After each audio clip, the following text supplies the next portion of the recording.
فاسألوا أهل الذكر إن كنتم لا تعلمون.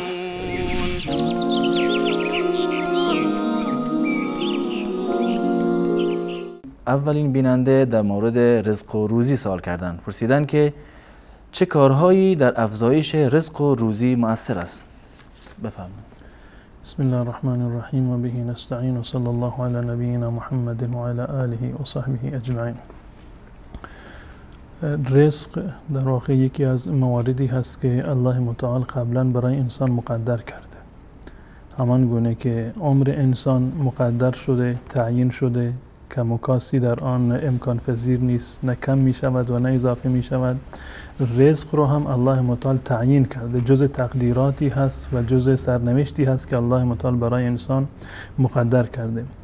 و تقدیر بر دو گونه هست، دو نوع تقدیر داریم. یک تقدیری که نزد الله متعال هست، یعنی در ام الکتاب در لوح محفوظ نوشته شده که فرشتگان هم از آن اطلاعی ندارند. آن چیزی که در علم الله متعال هست، در علم ازلی الله متعال هست، اون قابل تغییر نیست. چیزی که در علم الله متعال هست، در لوح محفوظ نوشته، اون قابل تغییر نیست.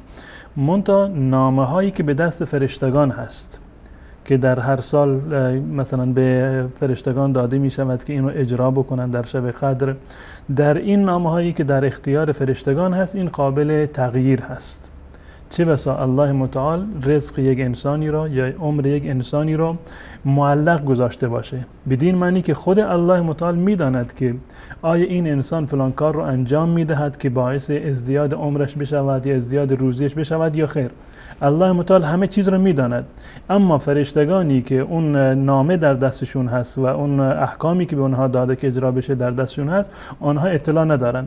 در آن دستوری که به فرشتگان داده شده این قابل تغییر هست. پس بنابراین در مورد رزق هم همین مطلب رو من میخوام بیان بکنم.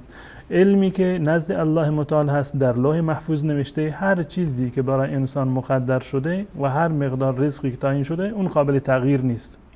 منتها در این لوحی که در دست فرشتگان هست این قابل تغییر هست و اعمالی که در شریعت اسلامی، در احادیث رسول الله صلی الله علیه و سلم یا در آیات قرآن کریم آمده که موجب زیادت عمر یا رزق می شوند، اینها در این زمینه هست که امکان دارد الله متعال به خاطر عمل صالحی عمر یا رزق انسان را بیشتر بکنه. و این رو ما در زندگانی خودمان یعنی احساس میکنیم، یک امر کاملا محسوسی هست. در آیات قرآن کریم و در احادیث رسول الله صلی الله علیه و سلم مواردی ذکر شده که دلیل بر ازدیاد رزق هستند. اگر انسان این اعمال رو انجام بدهد الله متعال رزقش را هم اضافه میکنه. به طور مثال الله متعال در قرآن کریم میفرماد ولئن شکرتم لازیدنکم، اگر شما سپاسگزاری بکنید، شکر نعمت را به جا بیاورید، من بیشتر به شما میدهم. معنی این آیه این هست کسانی که شکرگزار هستند، سپاسگزار الله متعال هستند، وقتی که یک آبی میخورند، غذایی میخورند، از نعمتی استفاده میکنند، شکر الله متعال را به جا میآورند، الله متعال به اینها وعده داده که لازیدنکم، من شما رو بیشتر میدهم. یعنی این که اگر کسی شکرگزار نباشد اون اضافی رو مضاعف رو الله متعال به اون نمیدهد. پس بنابراین اولین امری که موجب ازدیاد رزق می شود شکر نعمت هست. هر انسانی که شکرگزار نعمت باشد الله متعال بهش وعده داده که بیشتر از آن را به اون عنایت بکنند. مطلب دومی که در مورد ازدیاد رزق هست استغفار هست، طلب مغفرت از الله متعال و معذرت خواستن در برابر و به خاطر گناهانی که از انسان سرزده شده. و در این زمینه آیاتی از قرآن کریم داریم و احادیث از رسول الله صلی الله علیه و سلم. معروف ترین آیاتی که در قرآن کریم در این زمینه هست در سوره نوح هست که الله متعال میفرماید از زبان حضرت نوح فقلت استغفروا ربکم انه کان غفارا. نوح میگوید که من به قوم خودم گفتم که ای قوم من، ای پیروان من، شما استغفار بکنید از الله متعال معذرت بخواهید و طلب بکنید که شما را ببخشد. انه کان غفارا، الله متعال غفار هست، بسیار بخشنده هست. ببینید در ابتدا مغفرت رو، استغفار رو ذکر کرده که استغفروا ربکم، از پروردگارتون طلب مغفرت بکنید زیرا که الله متعال غفار هست. نتیجه این استغفار چی هست؟ در ادامه این آیه الله متعال میفرماید یرسل السماء علیکم مدرارا و یمددکم باموال و بنین و یجعل لكم جنات و یجعل لكم انهارا، که الله متعال به خاطر این استغفار و در مقابل استغفار شما آسمان رو بر شما درهایش رو باز میکند، باران بر شما میبارد و اموال و بنین شما اضافه میشند. یمددکم به اموال و بنین، مالها و فرزندانی رو به شما الله متعال عنایت خواهد کرد. و یجعل لكم جنات، برای شما باغهایی رو خواهد آفرید و خلق کرد و پدید می آورد. و یجعل لكم انهارا، و جویهایی رو در میان شهرهای شما پدید می آورد. یعنی تمام اینها جزو نتایج و تأثیرات استغفار هستند. و همچنین در روایتی هست از حضرت ابن عمر، عبدالله ابن عمر رضی الله تعالی عنه، که میگوید که رسول الله صلی الله علیه و سلم فرمودند من لزم الاستغفار جعل الله له من كل ضیق مخرجا و من كل هم فرجا و رزقه من حیث لا يحتسب. این روایت ابو داود هست. هر کسی که استغفار را لازم بگیرد، یعنی همیشه و مدام استغفار بکند، الله متعال از هر تنگنایی برایش فرجی خواهد آورد و از هر غمی او را رهایی خواهد داد و از جایی که گمان نمیبرد به اون رزق میدهد. و رزقه من حیث لا یحتسب، از جایی که گمان نمی کند رزق و روزی به اون میرسد. پس بنابراین اولین مورد شکر نعمت بود و دومین مورد استغفار هست و سومین مورد صله رحم هست، یعنی برقرار کردن رابطه خویشاوندی با خویشاوندان خودشون، که ابو هریره رضی الله تعالی عنه در حدیثی که متفق علیه هست، بخاری و مسلم روایتش کردن، این مطلب رو کاملا بیان کرده. من سره ان یبسط له فی رزقه، من سره ان یبسط له فی رزقه، هر کسی که میپسندد و دوست دارد که رزقش گسترده بشود. جالب این است که صله رحم هم باعث ازدیاد رزق می شود و هم باعث ازدیاد عمر، هم عمر رو اضافه می کند و هم رزق انسان رو اضافه می کند.